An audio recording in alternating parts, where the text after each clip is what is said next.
Thank you, everyone. It's just fantastic to be here, and what an extraordinary symbolic event this is. I believe this is a tipping point. I believe it's the moment at which things begin to change.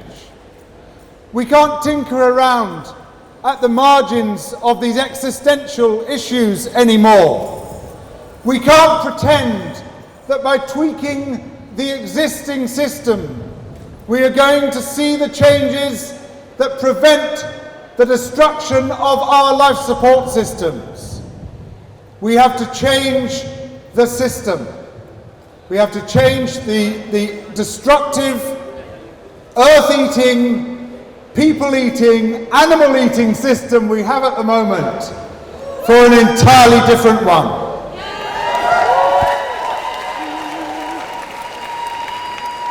Now, it's been a long and winding journey for me, as I'm sure it has for a lot of you.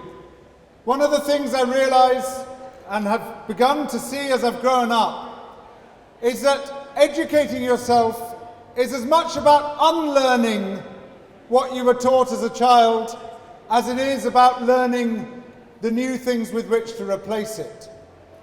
And one of the most fundamental things we are taught as children is the benign nature of livestock farming. Literally about 50% of the books for very young children are farm books, but not any kind of farm I've ever seen in real life.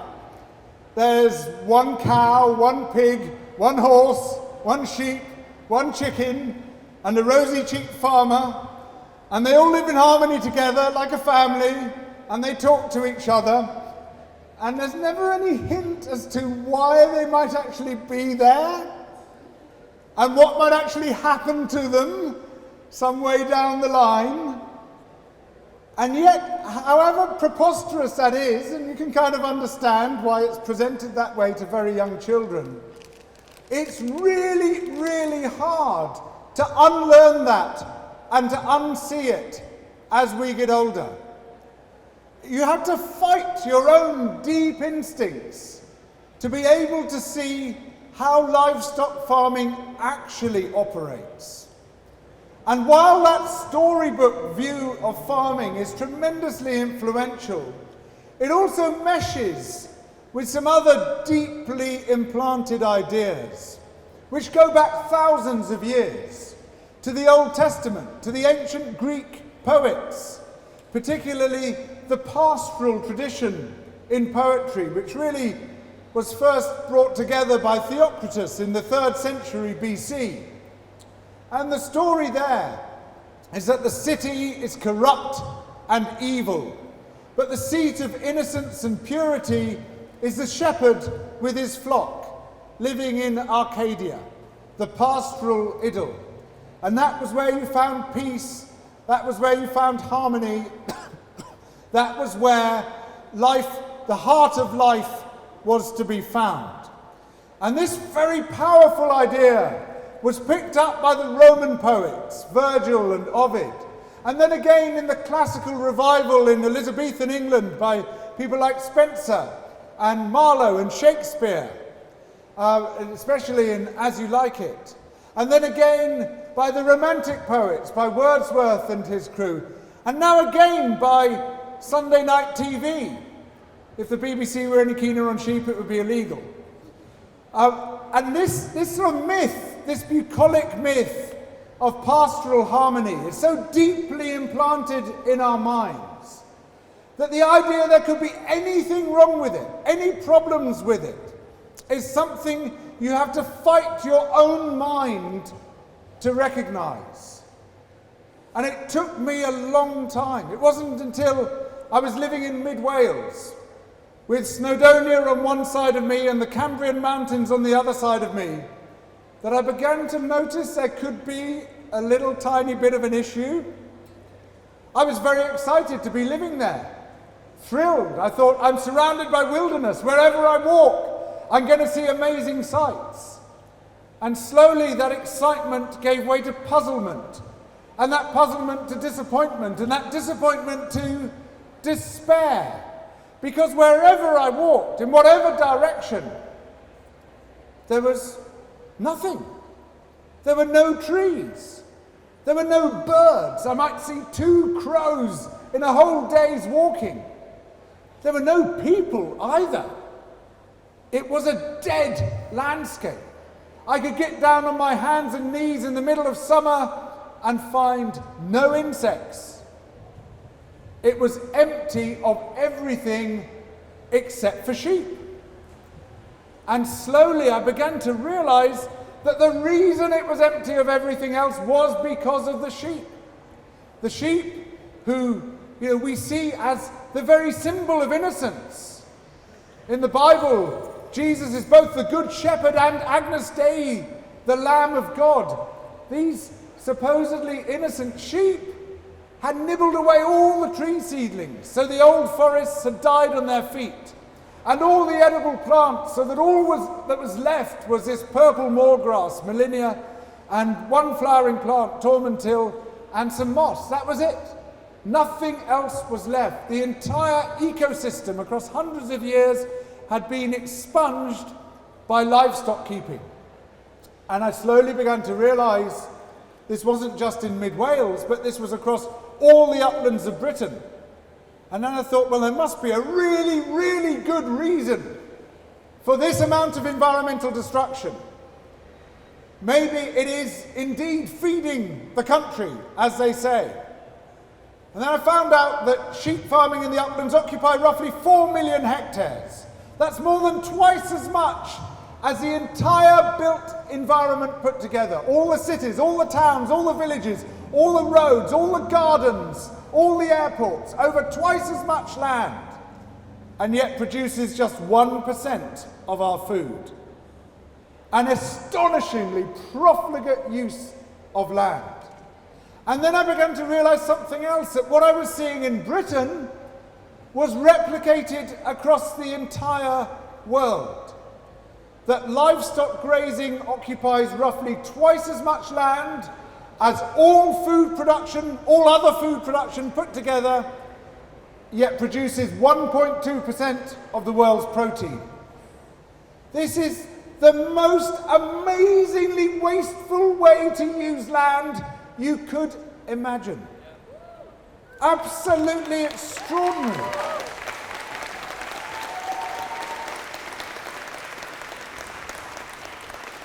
And then I discovered something else which just blew me away, which is that livestock farming is the primary cause of the loss of habitats and wildlife on Earth. How could this be, this innocent thing we've been reading about in the children's books? This beautiful sight of innocence and purity that we'd read about in the pastoral poems and in the Bible. And I realized that there was so much I had to unlearn before I could grasp what was really happening on Earth. And I realized that so much of what we've been told about the food system, that we can just tweak it and it'll be okay, was simply wrong. So we see very well-meaning TV chefs saying, yes, we hate the horrors of intensive animal farming, all the hideous things that are done to animals in indoor containment, in huge barns with all the broiler sheds and the battery pigs and the other terrible things that are done indoors. So what you should do is eat pasture-fed meat instead. And everyone thinks, oh yeah, that's what we should do. Well, if we swapped all the meat we're currently eating for pasture-fed meat, you'd probably need 12 planets, which is fine if we can somehow invade the rest of the solar system and farm it, and a bit more of another solar system as well, but actually isn't a very realistic prospect. It's an indulgence. It's what very rich people can do because other people aren't doing it. If everybody tried to live like the people congratulating themselves and eating pasture-fed meat, the entire planetary system would be wiped out. It is as simple as that.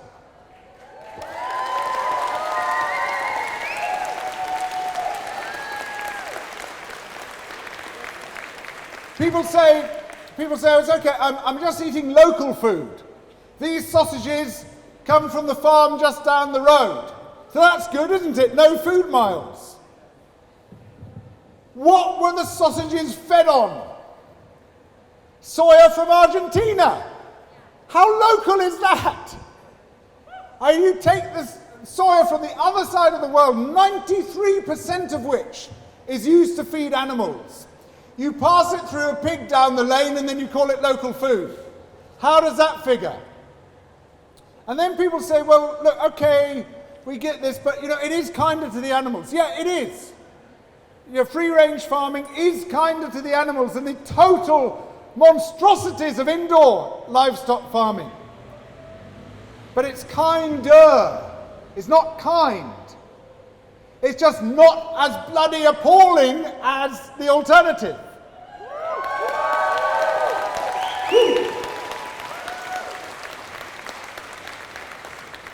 And any gains you might achieve in animal welfare are cancelled out by the extra impacts on environmental systems that outdoor farming causes. And again, this is something that's really hard to get your head around because the whole cultural current is going in the opposite direction.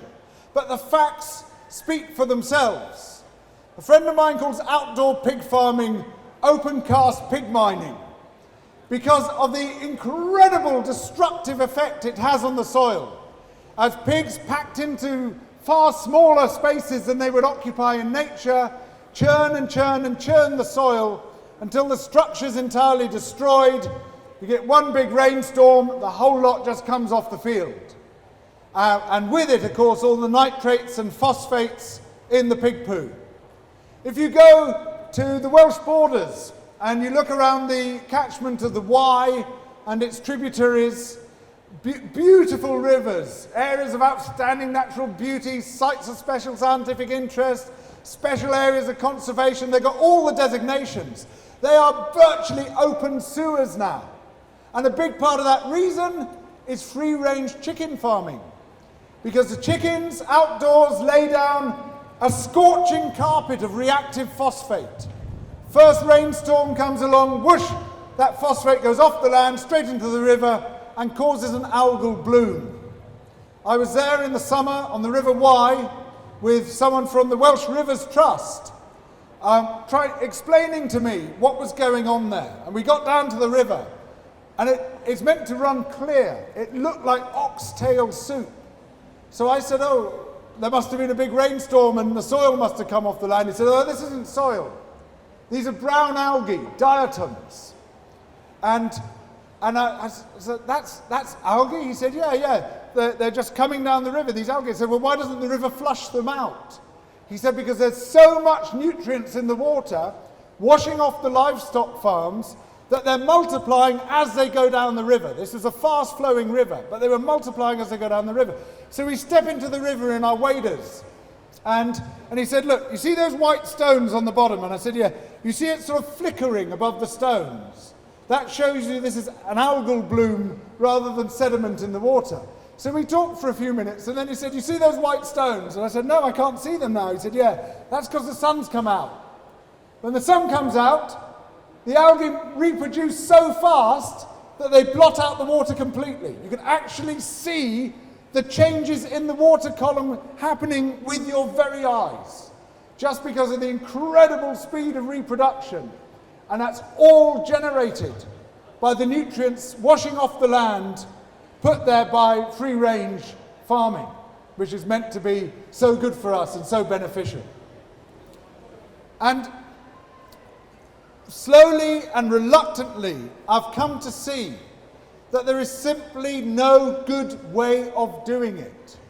However you farm animals for meat production or milk production or egg production, whichever method you choose, it simply imposes too great an environmental load for the ecosystem to absorb.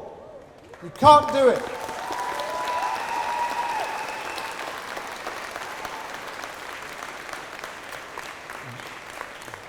So some of my friends say, okay, I get that, fine, I'll only eat fish.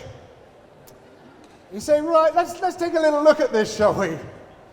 If you watched Blue Planet 2, and you got to that last episode where supposedly it really lifted the lid on the horrendous things going on at sea, you would see that, well, there were just a few little things missing from that, like why the hell any of this stuff was happening.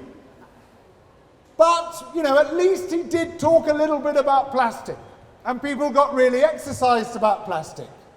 And that's good. That's a good thing. Don't take it away from them. That's fine. They didn't say why the plastic pollution was happening, where it was happening, how it was happening. It was just this sort of plastic thing for which we were all vaguely responsible. No talk about the plastics industry, no talk about our failed recycling industry, no talk about the exports from our countries to other countries, and it was just hopeless. They talked about the Pacific garbage patch as if it were all just common or garden plastic, when we know that the majority of it is fishing gear. Even in terms of plastic pollution, fishing comes top of the list for marine plastic. But this weird, eerie program, which came at the end of 6 programs which had told us all about the wonders of the sea, completely avoided the main reason for their destruction, which is the fishing industry.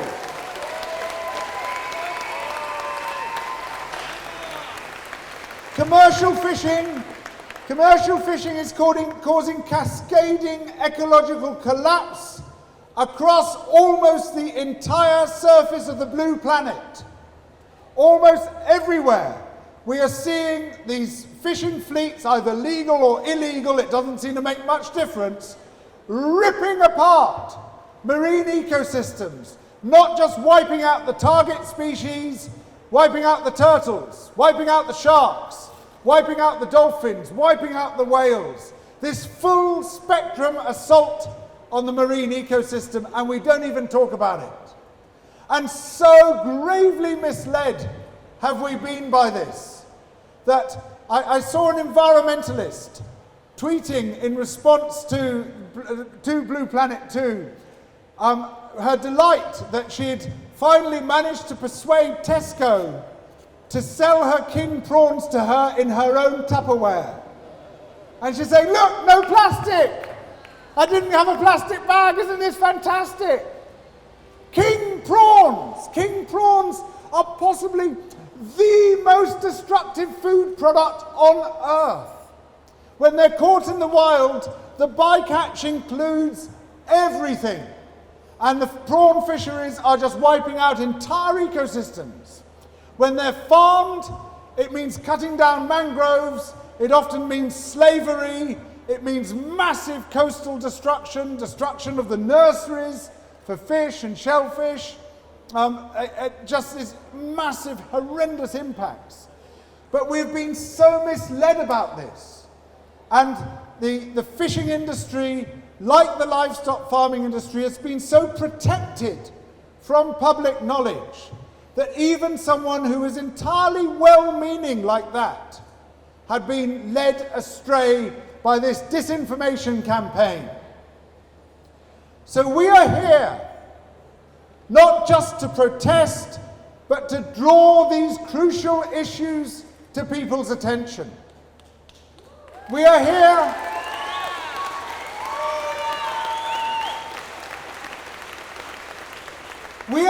to say that those benign stories we have been told since earliest childhood are fairy tales. We are here to draw people's attention to the realities of animal eating.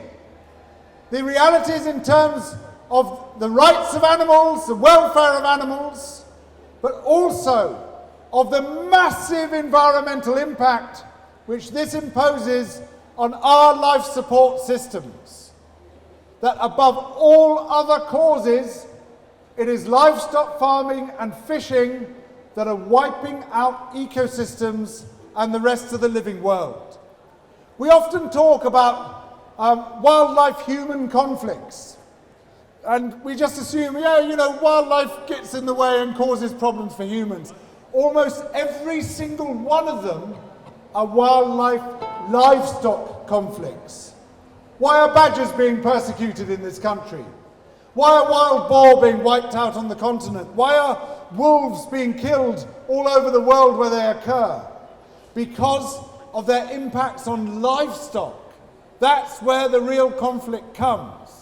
And even people who say, well, we're doing this in the most benign, regenerative way, we are mimicking nature, are producing the thinnest possible parody of nature. You say to them, well, if you're mimicking nature, where are the wild predators? Where are the wild herbivores? Where are the trees? I don't see many barbed wire fences in nature. It doesn't look anything like thriving ecosystems to me. And so much of the land which is currently being used for animal agriculture should instead be used for the restoration of ecosystems.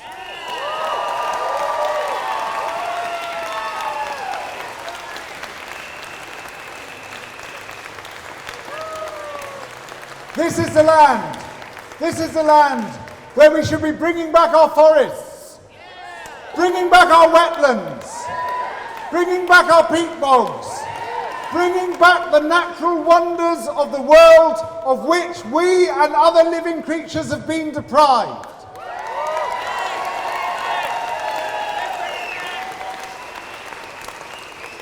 And in doing so, we do two remarkable things.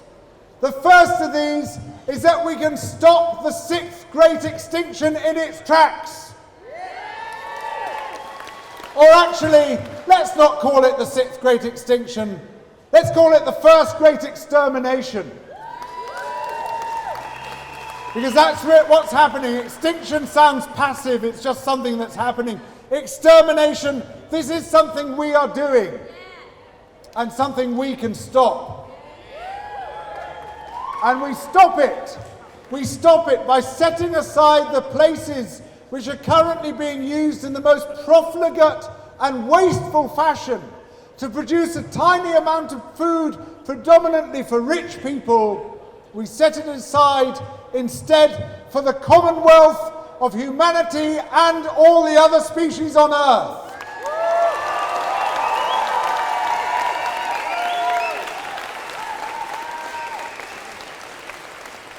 And in doing so, not only do we stop the first great extermination, but we also can draw down so much carbon from the atmosphere that it makes a difference between climate failure and climate success. It is this natural climate solutions using ecological restoration to draw down carbon turn out to be absolutely essential to preventing runaway global heating. Yes, we need to leave fossil fuels in the ground. Yes, we need a vast transition in the industrial economy. But we now know that is not enough. The scientists tell us we have left it too late for that and that alone to be sufficient to prevent 1.5 or even 2 degrees of heating.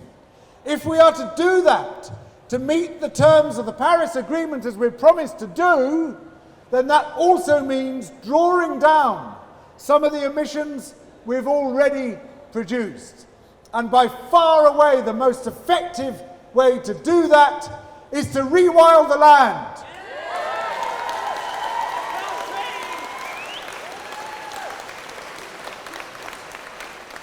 Let the trees come back. Let the birds come back. Let the insects come back. Let the great beasts come back. Let the fish come back. Let the sharks come back. And the turtles and the dolphins and the whales. Let's bring back our world of wonders.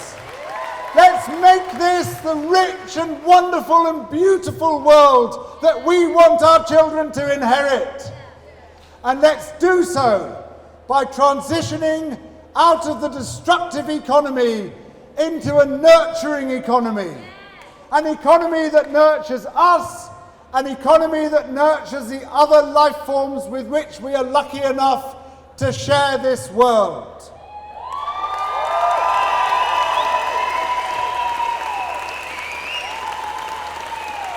So we come together, my friends, in the spirit of love for each other, of love for those who aren't yet here but one day might be, and that's everyone, of love for those who are not yet born, but to whom we have a great responsibility, a massive responsibility, of love for all the other living creatures on earth, these wonderful, beautiful living creatures and the ecosystems that they create. And above all, of love for the better people that we can become. We rebel against extinction. We rebel for life. Extinction. Animal. Extinction. Animal. For life.